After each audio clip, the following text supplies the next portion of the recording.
Welcome back, everybody. We're here at Scottley Hot Rods. I'm Dr. Patrick, and this is our tow mater number 4. Last episode, you saw us get the body set down onto the chassis, just roughly stab the motor and transmission into our nicely painted chassis. Today, we're going to do a little bit more. We got a lot done, just a lot of small stuff, and we're hoping to get the front end set in place, and that'll make a big chunk of progress. So let me show you what we've done in the last couple of days. All right, come on in here close. I'll show you what we've got going on. So when we set this body down on the chassis, it was not level, and we knew we were going to have to do some work. We had to cut out the area underneath the seat because it was all rusted out. Took out the removable transmission cover. We had to make it a little bit larger up on top of the firewall to accommodate the 4L65E here. And then we had to do a thing called channeling. Since the frame kicked up here right before the area where we took 20 inches out, it's not level, so that made the cab kind of nose down in the front. So channeling is a process why you notch the body so that the frame sits down inside of it. So what we did is we took a couple of notches, about 4 inches, out of the back of the cab there. The area underneath the seat actually worked out perfectly as it levels out right here where the seat is and then raises up. See how it gets gradually higher? That's about 4 inches higher. And that'll all be covered up by the seat, and we'll build a new floor pan there so you won't see that. When we set the cab down initially, we had 4x4 blocks under the front of it, and those are gone now. We've welded some angle iron onto the original cab mounts of the chassis and then bolted that to the new cab. So the front of the cab is all mounted up, both sides. Inside the cab, we got a whole new set of gauges, Jegs gauges. We drilled an extra hole to put a tack in there.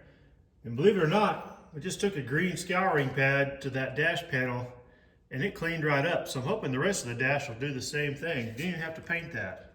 So we still got to get some floor work to do here. We got the steering column back in place. That's the original column for this cab. And originally the international cabs, steering column came out down here and went down. It was a rear steer. The steering linkage was behind the suspension, and on this particular chassis, it's in front of the suspension. So we kind of eyeballed a hole in the firewall where that was pointing, drilled a hole there and stuck the steering column through. Had a section that attached to the original chassis here. These butted up, cut them till they meet to the middle, put a sleeve in it and then pinned it. That makes it super strong. So we've got our steering now. So that all works as intended.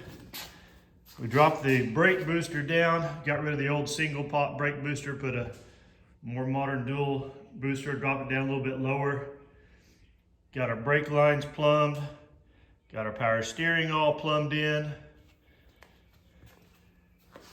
Added the ICT billet bracket for our air conditioner.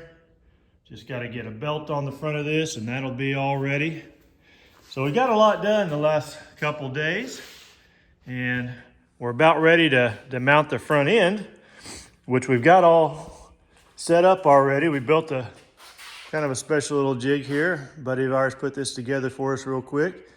Kind of a little frame that holds the back of the fenders with a couple of ratchet straps so we can raise or lower the height using the old cherry picker here on the front. And then we can just slide the whole front end onto the cab and get it in place where we want it, which is the next step here. And then it'll look like an actual truck. So hold on tight and we'll do that here in just a second.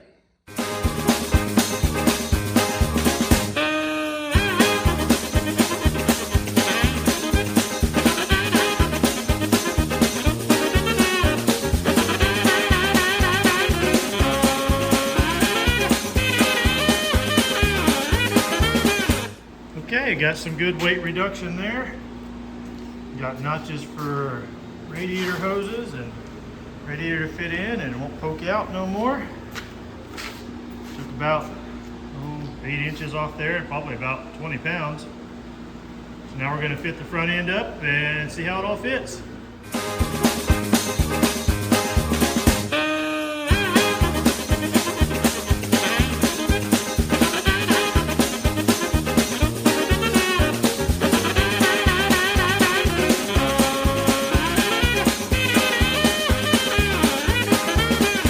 Okay, next step here is we've got to make our fenders meet our doors. We've got the front end roughly mounted up, kind of mocked up and bolted in place. We've got a difference here in the shape of the fender to the shape of the door. See, I can stick my whole hand through here. So we've got to transition this somehow into the door, which is a completely different shape, and make it look like it always belonged, all the way down. Remember back in the beginning video, I was talking about how the fenders on the 57 Chevys meet the doors and how they don't on the Internationals. We've got these big gaps. We've got to fill all this in and make it transition smoothly. So I'm going to show you how we're going to do that. We're going to mock it up with some tape, and then we're going to make it out of metal and weld it all together. All right, so as you can see, I'm just using masking tape. I'm going from one panel to the other, pulling it nice and tight. And this will give us an idea of what the shape's going to look like when it's all done. So now we can look down this panel and see how this is going to flow and look more like the fender.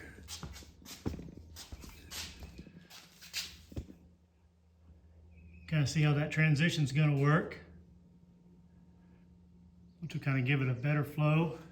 And of course we'll have to cut door gap back open here again and then fill those in, block those off so we have a way to open the door. But that's going to give us a good transition going right back to about this door handle and kind of basically like almost like a cone, just continuing that fender shape all the way back onto the door.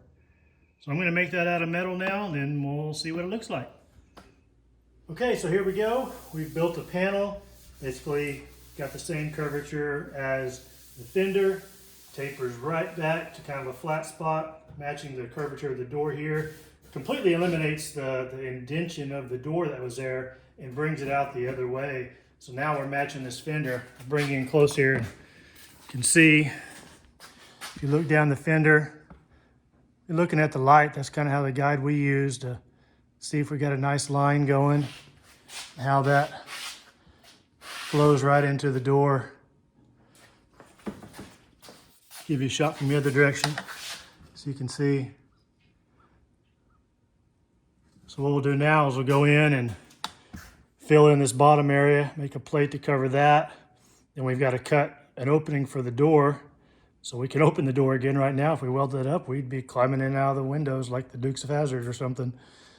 And we're too old for that. So we're going to cut a hole. So we'll do that next. Okay, so here we go with all the patch panels temporarily in place. Got the cutout for the doors. We can open and close that. So now we're going to weld this all up and we'll have a completely different looking truck. All right, and here we have it all tacked in place. You can see our door does open. Got good gaps. Got a nice line down the body there. Got the other side done too. You see how that continues that body line right on down. Look out from this way. So now we just got to weld up all those seams and smooth them out, do a little body work, and we'll be golden.